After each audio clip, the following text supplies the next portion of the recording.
दिखाते हैं कांग्रेस मुख्यालय की, जहां पर झंडारोहण के बाद का कार्यक्रम इस वक्त चल रहा है।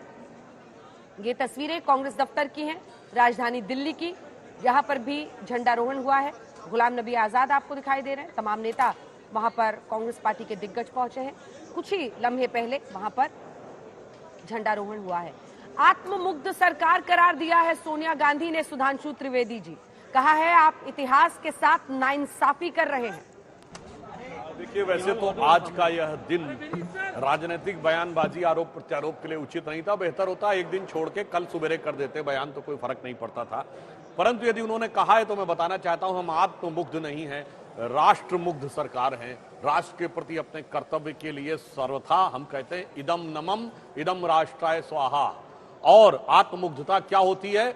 सब जगह झंडे लगे हैं, मगर कांग्रेस पार्टी की डीपी में देश के प्रथम प्रधानमंत्री नेहरू जी के साथ झंडा लगा है। यानी राष्ट्र के प्रतीक को झंडा क्यों लगाया जाता है? किसी भी संगठन में ध्वज का महत्व सिर्फ यह होता है कि व्यक्ति से ऊपर होना चाहिए, वो एक मूल्य का प्रतीक होता है। पर यहां उस मूल्य और प्रेरणा के प्रतीक के साथ व्यक्ति सदैव संयुक्त रहना चाहिए। इसे कहते हैं आत्ममुग्धता। आत्ममुग्धता वो है, विनम्रता से कहना चाहता हूं, कहना नहीं चाहता था पर कह रहा हूं, इस देश में 2 प्रधानमंत्री हुए जिन्होंने अपनी अध्यक्षता में बनी अपनी कमेटी से अपने को भारत रत्न दिया, स्वर्गीय पंडित जवाहरलाल नेहरू और स्वर्गीय श्रीमती इंदिरा गांधी। और आत्ममुग्धता की पराकाष्ठा यह होती है कि जब सत्ताधारी दल का अध्यक्ष देवकांत बरुआ ये 1976 में कहता है India is Indira and Indira is India, यानी राष्ट्र इक्विवेलेंट हो गया एक नेता के, और आज तक किसी राष्ट्रीय अध्यक्ष ने माफी नहीं मांगी। इसलिए यह उनका आधिकारिक बयान है। इसलिए मैं कहता हूं आत्ममुग्धता। और एक लाइन और कह दूं, इतिहास बदलने की बात। हमारा मात्र संगठन क्या है? संघ है ना। मैं पूछता हूं कांग्रेस का मात्र संगठन क्या है? हमारे संस्थापक डॉक्टर केशवराव बलीराम हेडगेवार। कांग्रेस का संस्थापक कौन?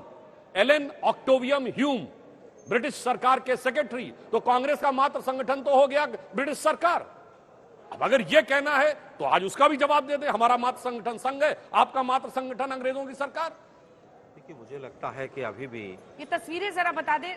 राहुल गांधी हो, जिस परिवार का जिक्र कर रहे थे सुधांशु त्रिवेदी जी, उसी परिवार की लेगेसी को आगे ले जाते हुए राहुल गांधी आज आपको दिख रहे हैं कांग्रेस दफ्तर में। तमाम नेता वहां पर खड़े हैं, उन सब से अभिनंदन स्वीकारते हुए राहुल गांधी आगे बढ़ रहे हैं। आत्ममुग्धा की मुग्ध होने की परिभाषा उन्होंने कांग्रेस को समझाई। वो कह रहे हैं कि देश का प्रतीक, उसकी आजादी का प्रतीक जो तिरंगा है, उसमें भी आप एक व्यक्ति की तस्वीर साथ में डालकर आत्ममुग्धता की सबसे ज्यादा बड़ी तस्वीर पेश कर रहे हैं। फिर आप क्या लेक्चर देंगे उस पर? देखिए, मुझे लगता है कि वो व्यक्ति ना होकर अपने आप में पूरा एक संस्थान है, और आज के वर्तमान भारत की कल्पना उस व्यक्ति के बगैर नहीं हो सकती।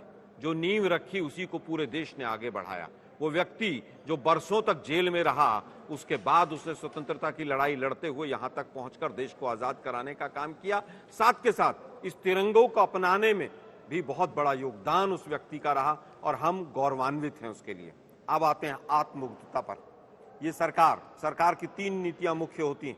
पहली नीति होती है सामाजिक नीति। सरकार पूरी तरह से फेल है, विद्वेष और विश्व गुरु बना दिया पूरे भारत को। दूसरी नीति होती है अर्थनीति। पहले प्रधानमंत्री हैं कि लाखों करोड़ों लोगों के रोजगार जा रहे हैं, रुपया 80 के पार है, महंगाई चरम पर है, लेकिन ये लोग आत्ममुग्ध हैं, पता नहीं क्या हो गया है। तीसरी नीति होती है विदेश नीति। 2018 में एक अखबार के हेडलाइन छपी थी कि नेपाल ने 7100 हेक्टेयर जमीन कब्जा ली, क्या वो वापस ले ली है? आप अखंडता की बात करते हैं तिरंगे से जोड़कर, चीन जगह जगह हमारी जमीन पर कब्जा करके बैठा है, और मोदी जी कह रहे हैं ना कोई आया था, ना कोई गया था, ना कोई घुसा था। ये आत्ममुग्धता है। तीसरी चीज, आज जो आप बार बार कह रहे हैं कि भ्रष्टाचारी और योग्यता की बात कर रहे हैं मोदी साहब, अपने मंत्रिमंडल और अपने सांसदों में झांक कर देखिए कितने हैं। एडीआर की रिपोर्ट पढ़िए, 96 सांसद ऐसे हैं जो हीनियस क्राइम करके आए हैं। आप योग्यता की बात करते हैं?